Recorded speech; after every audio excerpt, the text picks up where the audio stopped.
Seguimos en Pasión Nacional en una edición especial aquí en Rosario con una figura del fútbol argentino de los 70s, de esos que se transforman en leyenda o en mito, porque la tradición oral, ante la escasez de medios masivos, por ahí en la época, hacía que el boca a boca fuera la forma de vivir en el colectivo. Se trata de Juan Carlos Lugano, Carucha Lugano, Carlitos Lugano, así conocido en el Jujuy de sus hazañas. El diario Norte de Jujuy, la nota de un decano periodista de apellido Molina, comentó: el público asistió a ver a Gatti con su calidad y rarezas, pero al final el espectáculo lo brindó Lugano, con malabares, atajadas, con maniobras propias de un circo. El aficionado se retiró del estadio, la tablada comentando: vimos a dos Gatti, pero me gustó el jujeño.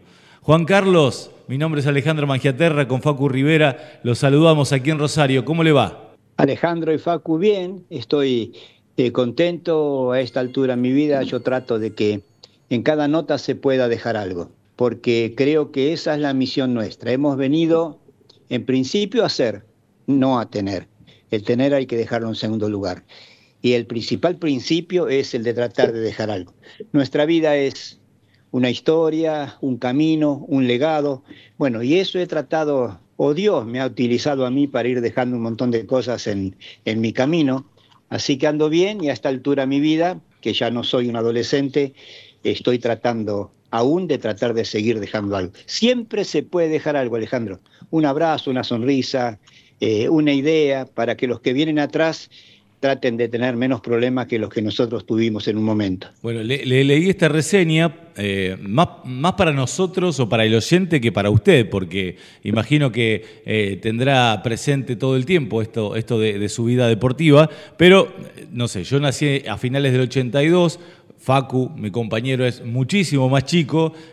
Primero, le deberíamos pedir que nos cuente un poco su trayectoria, más allá de que las características que conté en la narración inicial y esto que le voy a decir ahora también lo ejemplifican. Las notas periodísticas que fuimos recabando por ahí sobre usted dice, por ejemplo, arquero tan divertido y excéntrico como le decían el beat en un principio, por usar bermudas, buzos de colores inusuales y una vincha que emulaba al legendario Loco Gatti. ¿Cómo arrancó? ¿Dónde jugó? Y después nos vamos a adentrar en una de sus grandes hazañas ahí jugando en Gimnasia de Jujuy, en la de los 7 penales, por ejemplo. Pero cuéntenos un poquito su historia. Yo nací en un pueblito muy chiquito que se llama Quiroga, pegadito a General Pico, La Pampa. Y de pocos años nos vinimos a vivir a Morón, zona oeste de Buenos Aires. Y con los chicos jugábamos en aquellos tiempos, una pelota se entretenían 22 chicos. Era una inocencia y una infancia feliz. Y surgió la pasión del fútbol. Surgió la pasión del fútbol. Y muy jovencito, a pesar de que mi papá no quería que yo jugase al fútbol, muy mocosito, a los 14 años fui a prueba independiente. Estuve un tiempo y me lesioné una rodilla que ahora me duele. Mirá vos, ¿no? De cuántos años atrás. Viene el técnico Independiente y me dice, ¿qué problema? Ya, el técnico era Osvaldo Díez. Ya comienza el campeonato, dice, pero... Y un flaco alto lo llama. El flaco alto era Ángel Allegri. En un momento en la selección argentina jugó con Rugilo, Us y Allegri. Y ese marcador central de esa selección argentina estaba a cargo de la captación de jugadores para Nueva Chicago. Así que llegaron a un arreglo y pasé a Nueva Chicago. Pero fue todo tan rápido porque a los 14 años paso a Nueva Chicago. Voy a una 5ª división de Nueva Chicago, cuando yo tenía edad de novena prácticamente. Pero de esa 5ª no jugué en 4ª, no jugué en 3ª, no jugué en reserva. De esa 5ª salto directamente al plantel profesional de Nueva Chicago y debuto con San Telmo en cancha de San Telmo. Ya con 16 años jugué en cancha de Boca, un amistoso que juega Nueva Chicago y Boca. Y bueno, así me constituí en jugador de Nueva Chicago cuando tal vez yo ni lo pensaba, y estuve 5 años hermosos. Uno de mis compañeros lo había prestado a Carita. Mirá qué rápido que pasa la vida, ¿no? Era un número 10, muy, muy elegante, muy vistoso. con patillas muy particulares. 18 años tenía ese número 10. Lo prestó Chacarita y se llama Pancho Francisco Ferraro, que con el tiempo vino aquí a Jujuy, dirigió al Lobo, ascendió con el Lobo. Así que bueno, fueron 5 años hermosos en Nueva Chicago, fui capitán de Nueva Chicago. Mira vos, tan jovencito y capitán, porque el técnico que era Mario Boyé, un puntero derecho que tenía Boca hace muchos años atrás, decía que yo veía bien el fútbol desde atrás, que mandaba, ordenaba y bueno. Así que a los 16 años, capitán de Nueva Chicago. En aquel tiempo no se le daba bolilla a las selecciones juveniles, como la importancia que se le da ahora. Fui mencionado para una selección argentina juvenil, sub-17. Y a los 21 años, Nueva Chicago está 3 meses sin pagar, y por un edicto que había salido de futbolistas argentinos agremiados, quedaban en libertad de acción los jugadores pertenecientes a un club que no hayan cobrado su sueldo al día. Así que a los 21 años, 21 o 22 tendría yo, surgió lo de Gimnasia Esgrima Jujuy. El tío Domingo Sciuffi habló con futbolistas argentinos agremiados y el arquero que recomendaron fui yo. Así que me vine 6 años hermosos para Gimnasia Esgrima Jujuy. 6 años hermosos donde, es más, Jujuy me ayudó mucho con su geografía a acercarme más a la parte espiritual de la cosa. Yo digo, chicos, que somos cuerpo, mente y alma, y a veces en divisiones inferiores o en primera división, yo lo vivencié, te trabajan mucho el cuerpo físico, hacer 1000 abdominales, picá, fijá, tirate para este lado, tirate para el otro lado, y a veces no te trabaja, y te trabaja en el cuerpo mental también. Cachetear por arriba el travesaño, cuando viene por derecha saca por izquierda, embolsar la pelota, me parece correcto, pero se olvidan de lo más importante, del cuerpo espiritual que es el alma. Y yo veo, porque después con el tiempo trabajé con chicos, de que bueno, cuando vos sos chico tenés una necesidad tremenda de formación, y la mejor formación que puede haber para la vida es que te desarrollen esa parte espiritual. Esa parte espiritual sufre, llora, se emociona. Algunos tienen problemas con el papá, algunos chicos de inferiores, otros se les murió la mamá, entonces hay una carencia, y más allá que no te hayan pasado ningún tipo de esos problemas, todos necesitamos que nos digan que nos quieren, que nos den un abrazo y que nos trabajen para la vida. Porque vos fíjate una cosa, el fútbol sí, es una pasión mundial, pero a su vez es ingrato, porque, a ver si te lo grafico. Palermo, vení. Riquelme, vení. No, pará. Tenemos 39 años y somos los ídolos de Boca. No, por eso lo llamábamos. Por lo de ídolos no, por los 39, firmen la jubilación. A mí me pasó. A los 39 años sos viejo para el fútbol, porque hay chicos de 20 que vienen pidiendo la primera a gritos. Pero para la vida sos joven, a los 39 años sos muy joven para la vida. Y si no estás capacitado para la vida, corres el riesgo que te pase lo del Chapa Suñé, campeón del mundo con Boca, una botica hermosa, se tiró de un 4º piso, extrañaba los aplausos. El Huevo Torresani de River se suicidó. Sí. No, chicos, la vida es una cosa milagrosa. 40 millones de espermatozoides pelearon para que uno solo fecunde. Y sos vos. Es un milagro. Entonces la vida hay que defenderla. ¿Y de qué manera se la defiende? Cuidando a muerte y desarrollando y armonizando tu salud física. Anda a un gimnasio, come bien. Tu salud mental, trata de pensar en positivo, porque uno recoge cosas como las piensa. Hay una ley en el universo que se llama causa y efecto. Uno termina cosechando lo que siembra. Por eso, desde chico nos deberían enseñar que la siembra tiene que ser buena. Y después la parte espiritual. Para mí es fundamental. Así que bueno, yo siempre defendí todo eso, fui muy raro, nunca tomé, nunca fumé. Se te presentan ocasiones, pero si vos sos responsable y vivís para esa pasión, no. Yo tenía una noviecita en Nueva Chicago y me decía, ¿vamos a bailar? No, porque el domingo juego. Los chicos del barrio decían, che, jugamos contra Sportivo Aedo. No, tengo que ir a entrenar. Che, pero son carnavales. No, tengo que ir a entrenar. Entonces es sacrificado. Inclusive, vuelvo a insistir, dura poco. Por eso hay que tratar de concientizar y tratar de dejar algo. En el lugar que uno esté, siempre se puede llegar a dejar algo.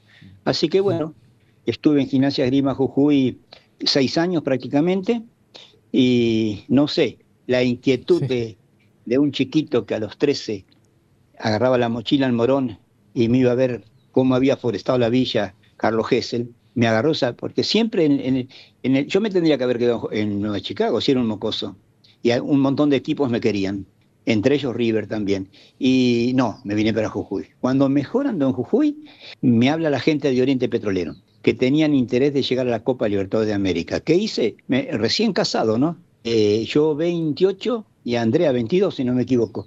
Rajamos para Oriente Petrolero.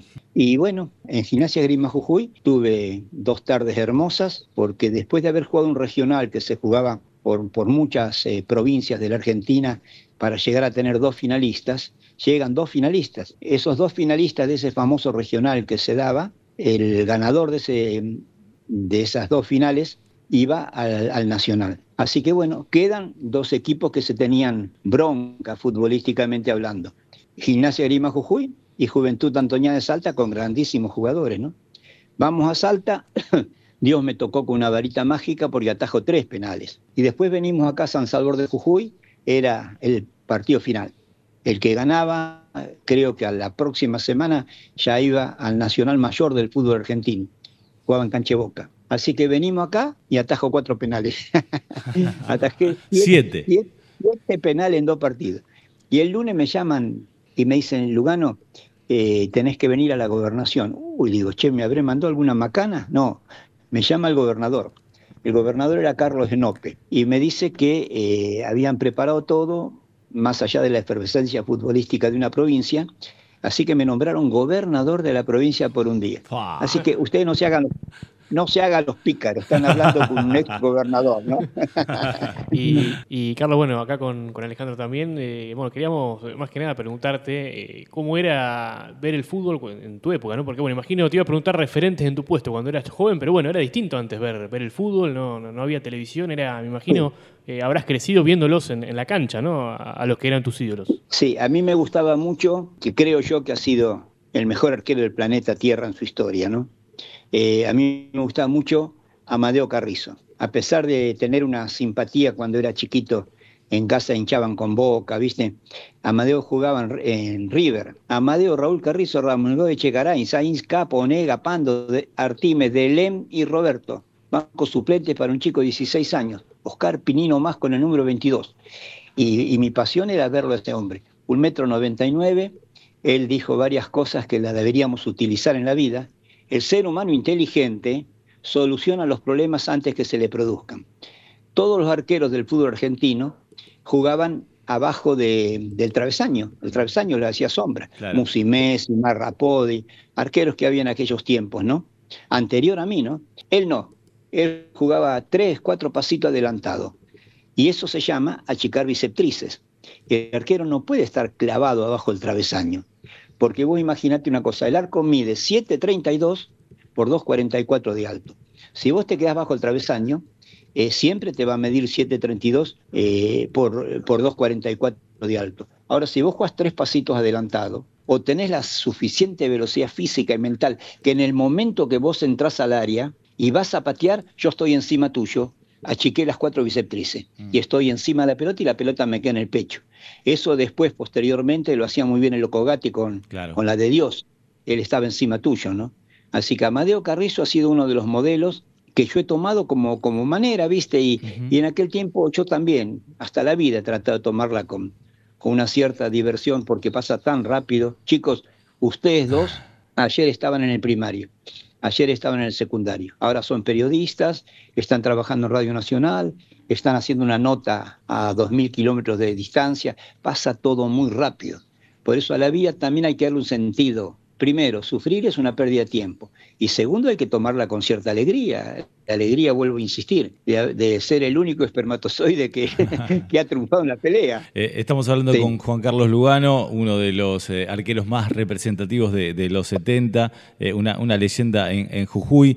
Pienso en esos 70, eran tiempos de fundación de lo que hoy conocemos como selección argentina profesional y desarrollada. Usted decía que no se le daba tanta trascendencia a las selecciones juveniles de las que usted participó. Allá en el 74 Menotti hizo ese armado que después conocimos como las selecciones nacionales, ¿no? Y bueno, y armó aquellas selección del interior, hizo varias selecciones al mismo tiempo. ¿Estuvo cerca de aquella situación?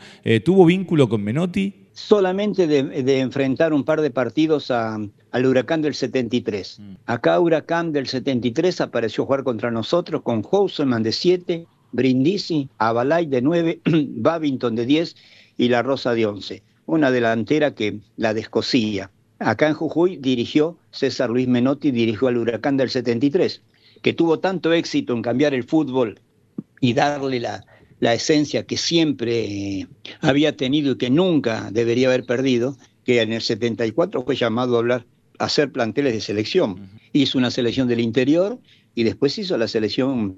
Estaba Gatti y se lesionó y pasó a ser filiol. Aparece Argentina como campeón mundial de 1978, si no me equivoco. Claro. Así que así. Y en el hotel que estábamos concentrados, nosotros teníamos a Maschio, que había venido de Europa y que había salido campeón del mundo con Racing en el 1967, Humberto Dionisio Maschio, y vino Menotti a conversar. Así que bueno, yo como siempre fui un inquieto, me acerqué, chusmeé, conversé y bueno, me parece que todas las conversaciones de César Luis Menotti deberían haber sido grabadas y pasadas a un libro, porque escucharlo te dejaba mudo, era un libro abierto. Era un libro abierto y con una filosofía muy especial y con una manera de ver el fútbol que para mí ha sido, si no el mejor, le pegan el travesaño al mejor técnico del fútbol argentino. Y muchos no lo reconocemos, pero este muchacho, que nadie creía en él, se apoyó mucho, sí. Claro, se apoyó mucho. Tapia lo nombra como asesor. Sí, como director asesor, de selecciones, una cosa así, sí. Correcto. Y yo tengo entendido de que, por favor, los reunía y le decía, muchachos, esto es así, uno para todos y todos para uno. Acá no puede ser. Y bueno, dice que les explicó y les abrió la cabeza de tal manera que, bueno, parece que se compenetraron en eso y hasta el momento son invencibles y tienen un fútbol medio parecido al de César Luis Menotti, ¿no? Claro. Le consulto casi como analista desde el hoy, mirando para atrás, de arqueros también, ¿no? Porque uno piensa en aquellas selecciones de Menotti, en sus características, las suyas, digo, y entre comillas parecidas a las de Gatti, y termina imponiéndose Filiol. ¿Qué características diferentes le daban Filiol a la selección de Menotti que por ahí no le daba Gatti, por ejemplo? Con Gatti los entrenamientos de la selección eran salgan jugando, que se produzca un espacio entre los 4 defensores que están casi por mitad de cancha y entre Hugo Orlando Gatti, que está fuera del área grande, como achicando espacios, y los pelotazos para el 8, para el 10, para el 9, salía el loco y te los interrumpía él con el pie. Era como un defensor más, como un arquero líbero. Cuando lo lleva a Filiol, tiene que cambiar un poquito el sistema. Era un poquito, retrocedan un poco, júntense para lo de Filiol, porque el loco Gatti, si bien era un gran atajador, era más arquero-jugador. En cambio, Filiol era más arquero-atajador. Era un atajador excepcional, un grandísimo arquero. Pero bueno, eran diferentes características de arquero. Uno era atajador, más abajo de los 3 palos, y el otro era... Una vez veo Boca Platense en un partido, y de repente veo uno que arranca para el área contraria, el loco Gatti había pasado la mitad de cancha con pelota y todo. Eran estilos completamente diferentes, ¿no? muy buenos, cada uno con su estilo. Yo digo que si en una licuadora ponías a Hugo Orlando Gatti y a Filiol, sacabas a Amadeo Carrizo, o ahora en este momento sacabas al Dibu Martínez, Ah, mirá. que evidentemente es el mejor arquero que tenemos nosotros en el fútbol argentino. Un fútbol que siempre se caracterizó por muy buenos arqueros. Antonio Roma en Boca, Néstor Martín Herrera, Hugo Orlando Gatti, Amadeo Raúl Carrizo. Ahora es como que no sé qué pasa, que no están saliendo esos grandes arqueros que había tiempo atrás. Parecería que el Dibu Martínez está lesionado.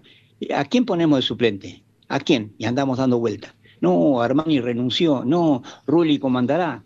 Entonces, habría que investigar por qué no están saliendo los grandísimos arqueros que salían antes, ¿no? Y yo estoy hablando a nivel súper profesional, pero en la B Nacional había buenos arqueros, en los equipos chicos también había buenos arqueros. Así es nomás el tema, chicos.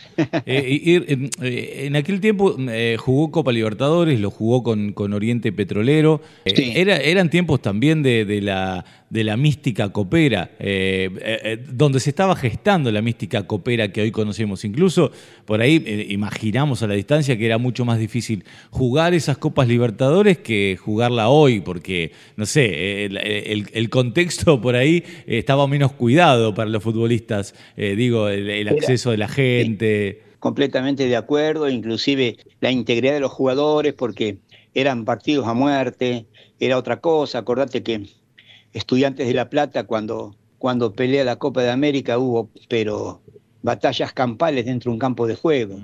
Ahora medio como que se ha parado eso, está todo más protegido, ¿no? Habría que tratar de que el fútbol no, que los que manejan el fútbol no se nos vaya de la mano, porque el fútbol sigue siendo una pasión mundial. Pero bueno, ahora se ha comercializado, se ha industrializado.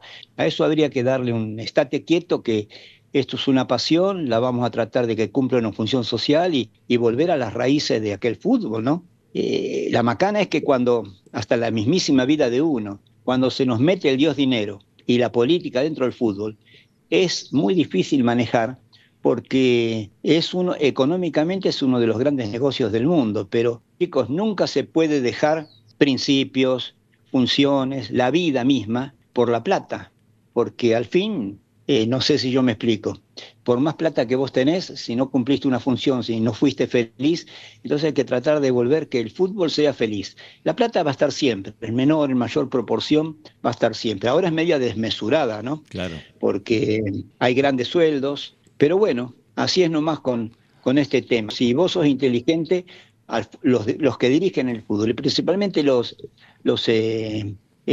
chicos que dirigen divisiones inferiores, se tendrían que dar cuenta que hay un análisis muy profundo que yo una vez le hago al presidente del Lobo. Cada equipo tiene como mínimo 200 jugadores en divisiones inferiores. De esos 200 jugadores, el año que viene va a haber un plantelcito de 40 en la reserva de cada club. De esos 40, 6 van al plantel profesional como relleno. 2 se constituirán en jugadores de fútbol profesionales. Quedan 198 en el camino. Que no está mal que 2 sean jugadores profesionales. Si el proceso es sacar jugadores de división inferiores, vos en 5 años tenés un plantel completamente de división inferiores. ¿A dónde quiero llegar yo?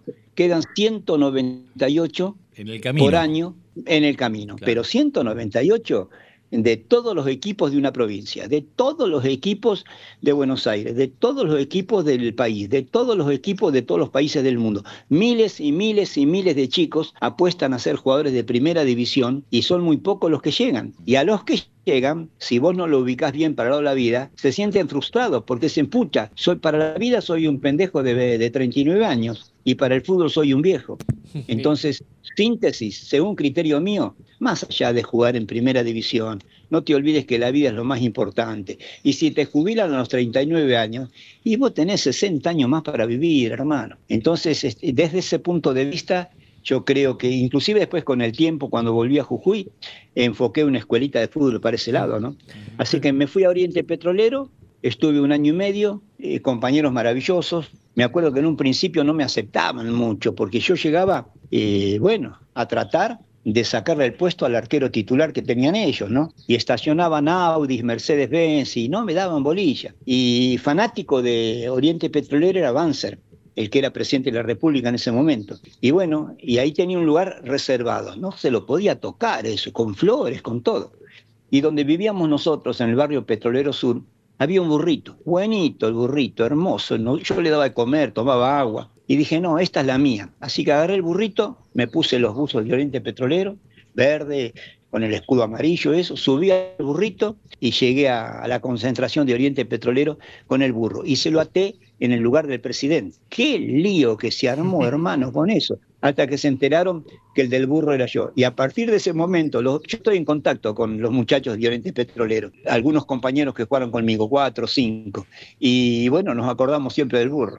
Así que jugué, también anduve bien. La UEFA Champions League hace una encuesta en las redes en la que preguntaba a cada país si su país debería definir por penales a qué arquero elegiría. Argentina eligió a Diego Martínez, Chile eligió a Bravo y Bolivia me elige a mí. Yo ahí en Oriente Petrolero, sí, anduve muy bien, atajo 2 penales en un partido y le faltaba para entrar a la Copa Libertadores de América y entro y atajo 3 en otro partido. Ahí fuimos a la Copa. A Oriente nos liquidaron rápido porque Colombia tenía muy buenos equipos, pero bueno, fueron todas experiencias lindas, vivencias, y agradecerle a Dios que el que ama lo que hace convierte a la vida en una fiesta.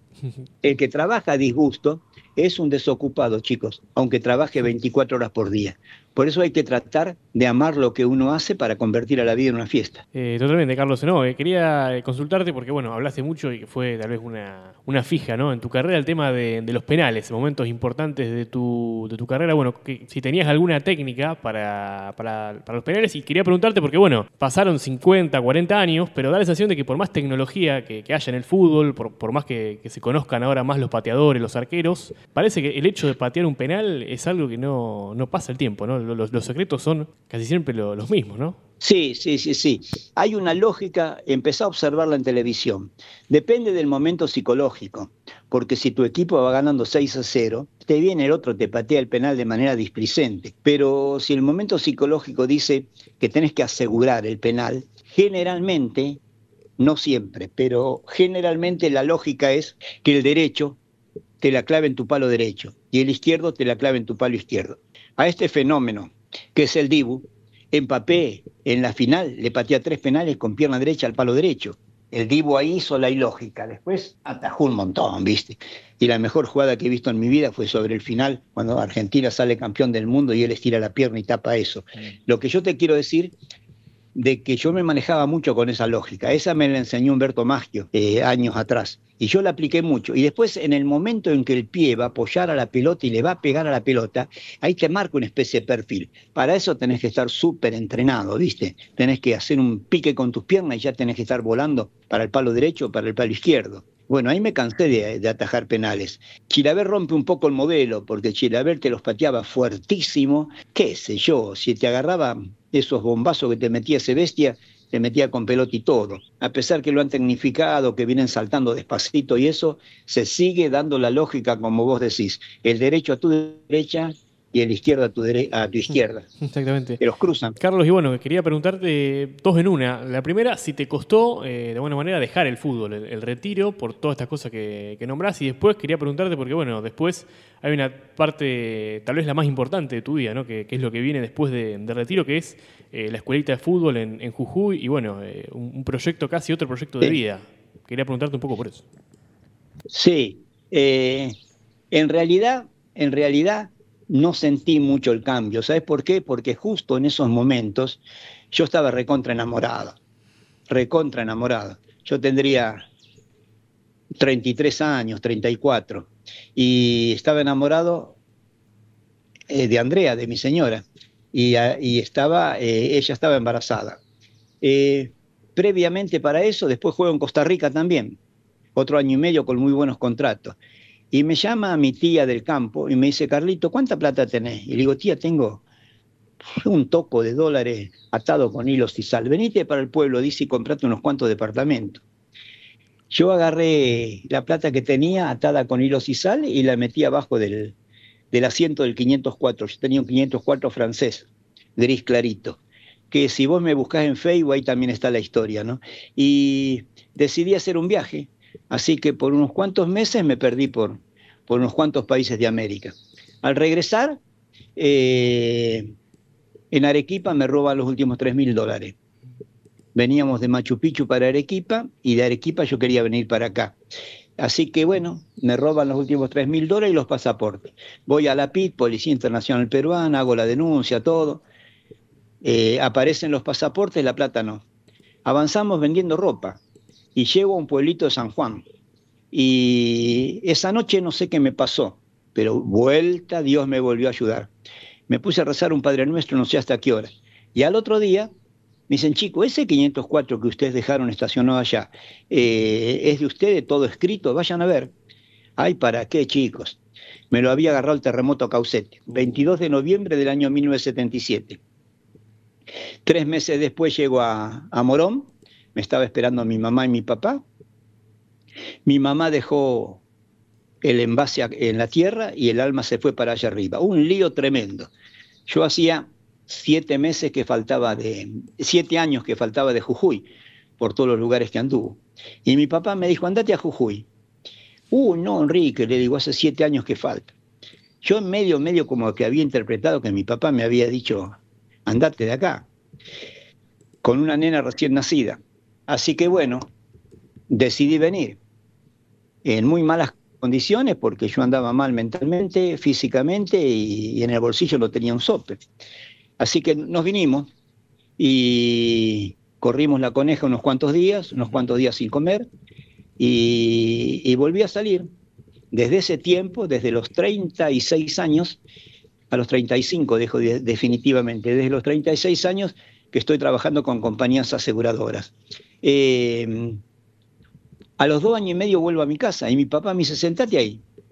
¿Qué pasa? ¿Vos estás creído que yo te eché, no? Sí, le digo, pero tenemos una heladerita chiquita, pagué la tercera cuota y se reía.